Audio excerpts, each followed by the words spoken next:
Hi hello বন্ধুরা, welcome back to my channel. আজকে আমি রিভিউ করব ধূমকেতু ছবিটার।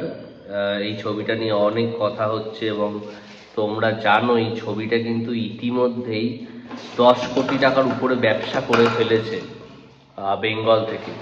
তো ছবিটা খুব রমরমিয়ে চলছে, প্রচুর শোজ হাউসফুল যাচ্ছে এবং হিন্দি ছবিগুলোকে নামিয়ে আরও 550টা নতুন শো অ্যাড করা হয়েছে ধূমকেতুর। তো ধূমকেতু ছবিটা কেমন লাগলো সেটা নিয়ে কথা বলবো। ধূমকেতুর এন্ডিং নিয়ে অনেকে অনেক রকম কথা বলছে, এন্ডিংটা অনেকের ভালো লাগেনি, সেই বিষয়ে কথা বলবো। তো ধূমকেতু কিন্তু একটা বলতে পারি কৌশিক গাঙ্গুলির ছবি। তো যারা এটাকে ভাবছো যে একটা কমার্শিয়াল ছবি দেখতে যাবে, তাহলে কিন্তু তোমরা ভুল করছো। মানে এই ছবিটা তোমাদের ওই মাইন্ডসেটেই যেতে হবে দেখার জন্য, যেটা একটা স্লো স্লো ছবি এবং কৌশিক গাঙ্গুলির ছবি।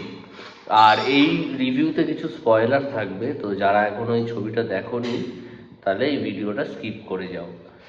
তো ধূমকেতু নিয়ে আমার যতটা এক্সপেকটেশন ছিল কৌশিক গাঙ্গুলির ছবি হিসাবে, তো আমার এক্সপেকটেশন কিন্তু মিট করেছে। এখানে বলে রাখি, দেবের পারফরমেন্স কিন্তু বেশ ভালো।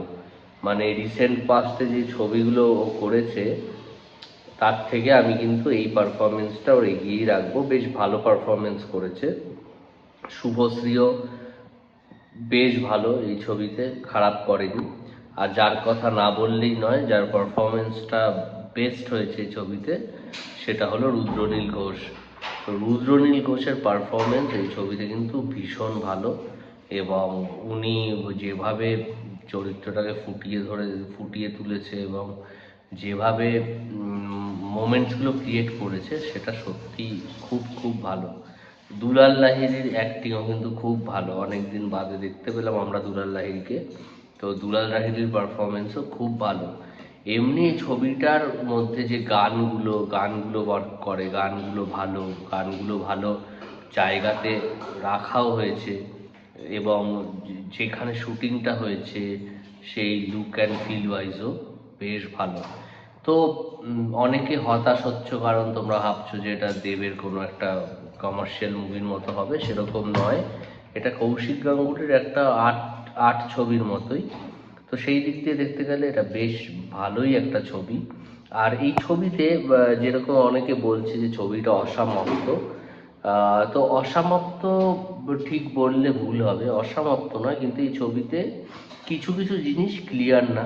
যেরকম আমি বলি যে এখানে দেখানো হচ্ছে যে হিরো মানে ভানু মানে দেবের যে দাদা, তাকে খুন করা হয় এবং সে কেন খুন হয় এবং কি কারণ তার খুনের পেছনে, এবং দেব কেন একজন টেরারিস্ট হয়ে যাচ্ছে, এই উত্তরগুলো ঠিকমতো ক্লিয়ারলি দেওয়া নেই ছবিতে।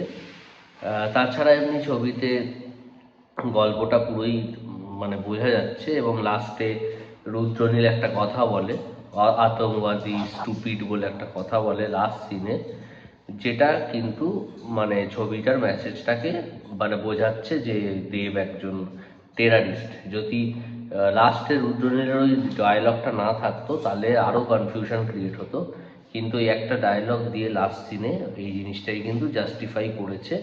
তবুও কিছু কিছু জায়গায় একটু খাপছাড়া আছে, যেটার জন্য এত ক্রিটিসিজম হচ্ছে, কিন্তু ওইটুকু যদি বাদ দিই ছবিটা একটা ডিসেন্ট ছবি।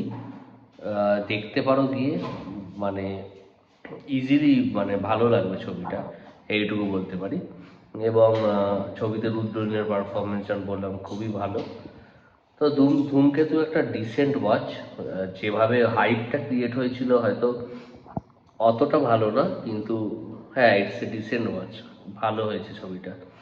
আর এর সঙ্গে যদি আমি টিজার রিয়াকশন দিতে চাই, রঘু ডাকাতের যে টিজারটা বেরিয়েছে ওটা কিন্তু দারুণ হয়েছে, আমার দারুণ লেগেছে এবং পুজোতে এই ছবিটা আমার মনে হচ্ছে খুব খুব ভালো ব্যবসা করবে।